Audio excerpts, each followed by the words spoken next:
আমার ছোট্ট সোনা দাদু ভাই আর দিদু ভাইরা, তোমাদের আজকে একটা মজার গল্প বলবো। হ্যাঁ, এই গল্পটার নাম হচ্ছে বাঘ বর। তার মানে কি, বাঘ বর সেজেছে, বুঝেছো? হ্যাঁ, তো খুব ভালো গল্প লিখেছেন উপেন্দ্র কিশোর রায়চৌধুরী। ঠিক আছে, তাহলে গল্পটা শুরু করছি। শোনো তো কেমন লাগে। এক গরিব ব্রাহ্মণ ছিলেন। তার ঘরে ব্রাহ্মণী ছিল আর ছোট্ট একটা মেয়ে ছিল, কিন্তু তাদের খেতে দেবার জন্য কিচ্ছু ছিল না। ব্রাহ্মণ তো অনেক কষ্টে ভিক্ষে করে যা আনতেন, একবেলায় ভালো করে খেতে না খেতেই তা ফুরিয়ে যেত। আবার সব দিন তো তাও ভিক্ষেও মিলত না, তাই না? একদিন তাদের ছোট্ট মেয়েটা পাশের বাড়িতে বেড়াতে গেছিল। গিয়ে দেখলো সে বাড়িতে পায়েস রান্না হয়েছে, ছেলেরা পায়েস খাচ্ছে। দেখে সেই মেয়েটারও খুব পায়েস খেতে ইচ্ছে হলো। তাই সে বাড়ি এসে তার মাকে বললে, মা, আমাকে একটু পায়েস করে দাও না, আমি পায়েস খাবো। শুনে তো তার মা খুব কাঁদতে লাগলো। ভাতই ভালো করে খেতে পায় না, পায়েস আবার কী করে করবে? তো এমন সময় ব্রাহ্মণ ভিক্ষে নিয়ে ফিরে এসে দেখলো কি ব্রাহ্মণী কাঁদছে। দেখে বলছে, ব্রাহ্মণী, কাঁদছো কেন ব্রাহ্মণী, কী হয়েছে? ব্রাহ্মণী বললেন, মেয়ে পায়েস খেতে চেয়েছে, পায়েস কোত্থেকে দেব, তাই কাঁদছি। শুনে ব্রাহ্মণ বললেন, আচ্ছা আচ্ছা, দাঁড়াও, আমি দেখছি, দেখি আর এর একটা কিছু করতে পারি কি না। তুমি কেঁদো না ব্রাহ্মণী, বলে তিনি তক্ষুনি আবার বেরিয়ে চলে গেলেন। সেই গ্রামে একজন খুব ভালো জমিদার ছিলেন। তিনি যেই শুনলেন ব্রাহ্মণের মেয়ে পায়েস খেতে চেয়েছে, অমনি তাকে চমৎকার গোপালভোগ চাল, 2 সের দুধ, চিনি আর মশলা দিলেন।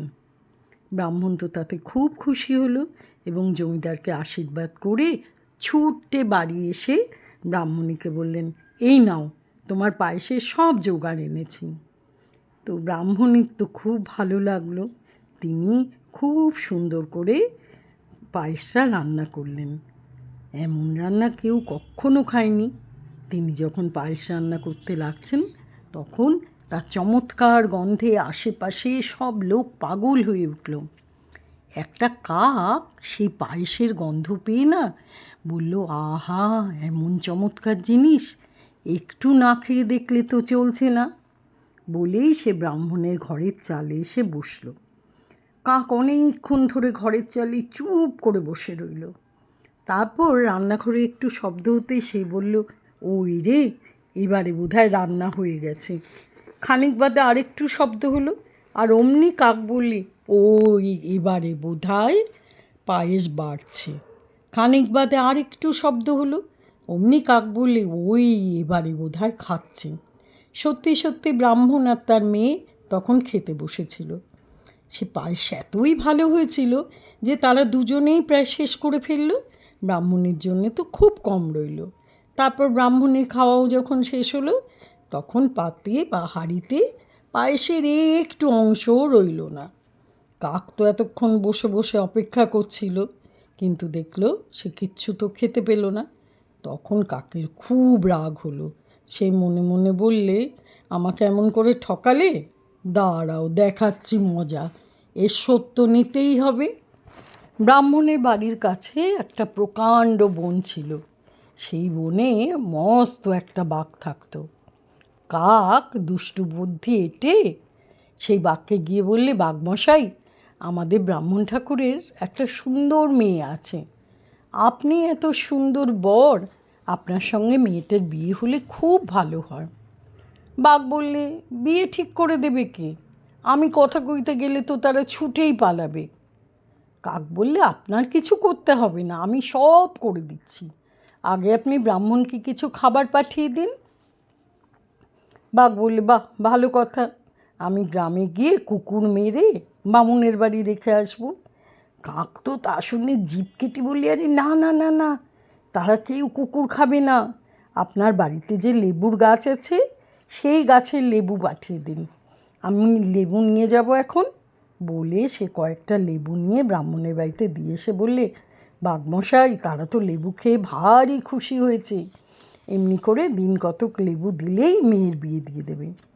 শুনে তো বাঘের খুব আনন্দ, সে তো আহ্লাদে মাটিতে গড়াগড়ি দিতে লাগলো।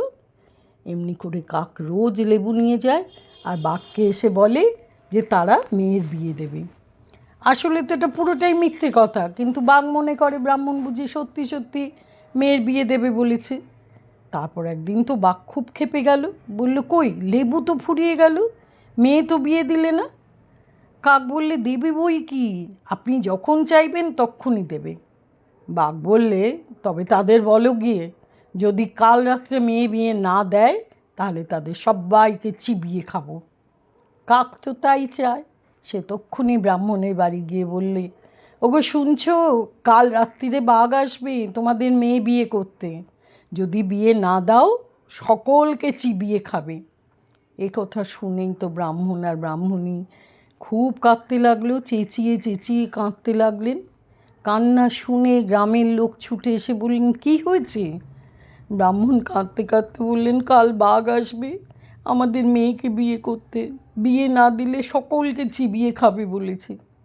শুনে গ্রামের লোক বলল, ও এই কথা, ঠিক আছে দেখা যাবে ব্যাটা কেমন বিয়ে করে আর না দিলে কেমন চিবিয়ে খায়, আপনার কোনো ভয় নেই, আমরা সব ঠিক করে দিচ্ছি। বলে তারা বাঘের কাছে খবর পাঠিয়ে দিল, বাঘমশাই আপনার মতন এমন ভালো বর কি আর হবে, আপনি পোশাক পরে আসবেন, সভার মাঝে বসবেন, গান বাজনা শুনবেন, নেমন্তন্ন খাবেন, তারপর বেশ ভালো মতো করে বিয়ে করে চলে যাবেন। তারপর তারা কি করলো জানো? তারা সকলে মিলে ব্রাহ্মণের উঠোনে 300 উনুন কেটে তাতে 300 হাঁড়ি তেল চড়ালো, কুয়োর ওপর চমৎকার বিছানা করে রাখলো। তারপর ঢাক ঢোল বাজিয়ে খুব শোরগোল করতে লাগলো। আর বাঘ তো সেই গোলমাল শুনে বলল, ওই রে আমার বিয়ের ধুম লেগেছে। তখন সে তাড়াতাড়ি জামা ধুতি এসব পরে পাগড়ি এঁটে নাচতে নাচতে এসে ব্রাহ্মণের বাড়ি উপস্থিত হলো। অমনি সকলে বলল, কি আরে বর এসেছে, বর এসেছে, বাজা বাজা বলে বাঘমশাইকে সেই কুয়োর ওপরকার বিছানা দেখিয়ে দিলে। বাঘমশাই তো তাতে লাফিয়ে বসতে গিয়েই ঘ্যাও করে বিছানা শুদ্ধ কুয়োয় পড়ল, আর তার সঙ্গে সঙ্গে গ্রামের সকলে মিলে সেই 300 হাঁড়ির গরম তেল আর 300 উনুনের আগুন কুয়োয় এনে ঢেলে দিল। তারপর দেখতে দেখতে বোকা বাঘ পুড়ে ছাই হয়ে গেল, আর ব্রাহ্মণেরও বিপদ কেটে গেল। কাক তো মজা দেখার জন্য ঘরের চালে বসেছিল, পাড়ার ছেলেরা তো সব জানে, ওরাও ঢিল ছুঁড়ে কাকটারও মাথা গুঁড়ো করে দিল। দেখলে তো কীরমভাবে কাক কীরম বদমাইশি করছিল। হ্যাঁ, বদমাইশি করে বাঘকে নিয়ে এসে ভয় দেখাতে যাচ্ছিল, কিসের জন্যে না, ওরা একটু পায়েস দেয়নি তাই। বলো তো, এরমভাবে একটা বাঘকে বর হিসেবে নিয়ে আসে কেউ? তবে তেমনি গ্রামের লোকরাও খুব ভালো, তারা কেমন সাহায্য করলো বলো। গল্পটা ভালো না? খুব সুন্দর গল্প। হ্যাঁ, আচ্ছা, আজকে তাহলে যাই, আবার পরে তোমাদের গল্প নিয়ে আসবো।